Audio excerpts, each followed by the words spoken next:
आज का दिन पार्लियामेंट के लिए बहुत महत्वपूर्ण। 5 साल के बाद एक बार फिर से आज संसद में एक नया घमासान दिखाई देगा जब सरकार के खिलाफ अविश्वास प्रस्ताव पर चर्चा की शुरुआत होगी। जी हां, कांग्रेस जो अविश्वास प्रस्ताव लेकर आई उस पर चर्चा का आज पहला दिन है।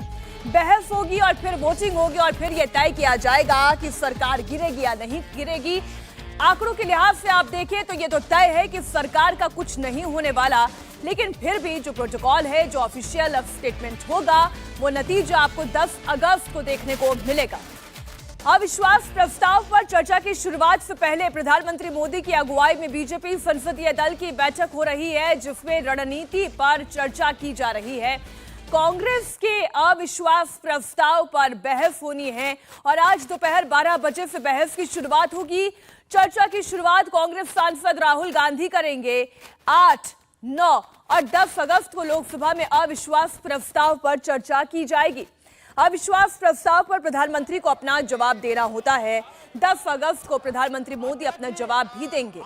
ये मोदी सरकार के मौजूदा कार्यकाल का पहला अविश्वास प्रस्ताव है और इससे पहले आपको याद दिला दें 20 जुलाई 2018 को यानी कि 2019 के लोकसभा चुनाव से पहले भी अविश्वास प्रस्ताव लाया गया था, लेकिन यह अविश्वास प्रस्ताव भी गिर गया था।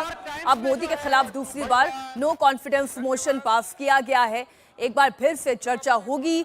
राहुल गांधी को हम सदन में आज सुनेंगे और फिर 10 तारीख को 10 अगस्त को प्रधानमंत्री नरेंद्र मोदी इस पर अपना जवाब देंगे।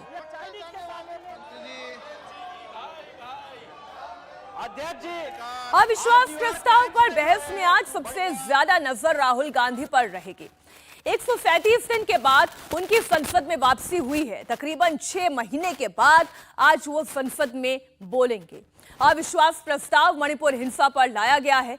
राहुल गांधी खुद मणिपुर का दौरा करने के लिए गए थे। आज दोपहर 12 बजे जब वो लोकसभा में बयान देंगे तो मणिपुर मामले में मोदी सरकार को घेरेंगे।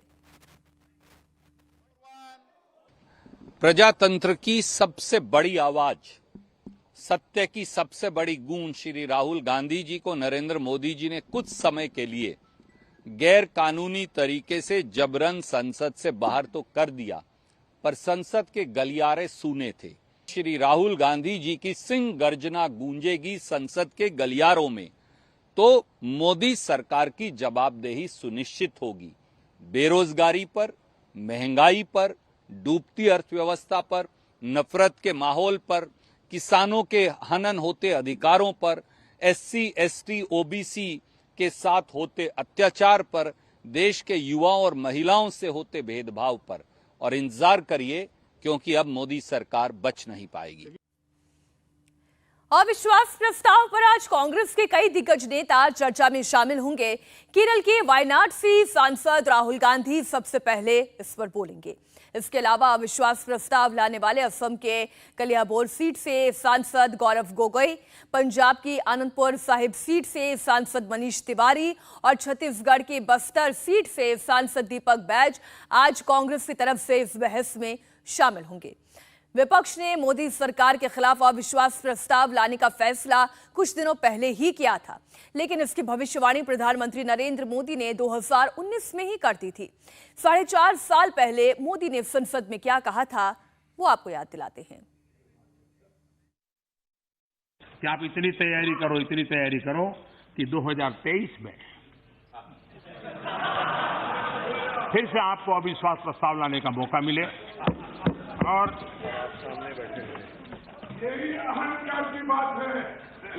ये समर्पण भाव है,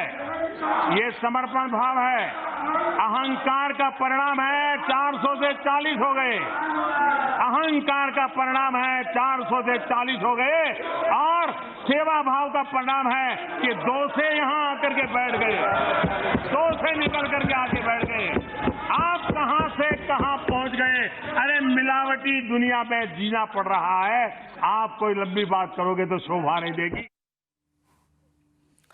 विपक्ष अविश्वास प्रस्ताव लेकर आया है, लेकिन सरकार 2024 की तैयारी में लगी है। अब से कुछ घंटों पहले अमित शाह ने संसद में ऐलान कर दिया 2024 में मोदी ही आएंगे।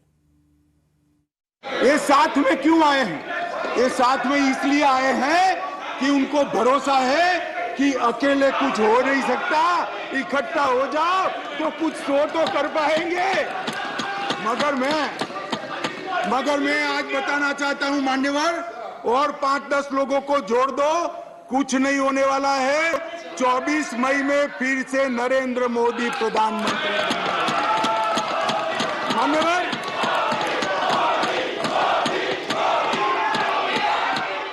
इंडिया टीवी हर वक्त हर जगह डाउनलोड करने के लिए सर्च करें India TV news Google play store या ऐप स्टोर पर।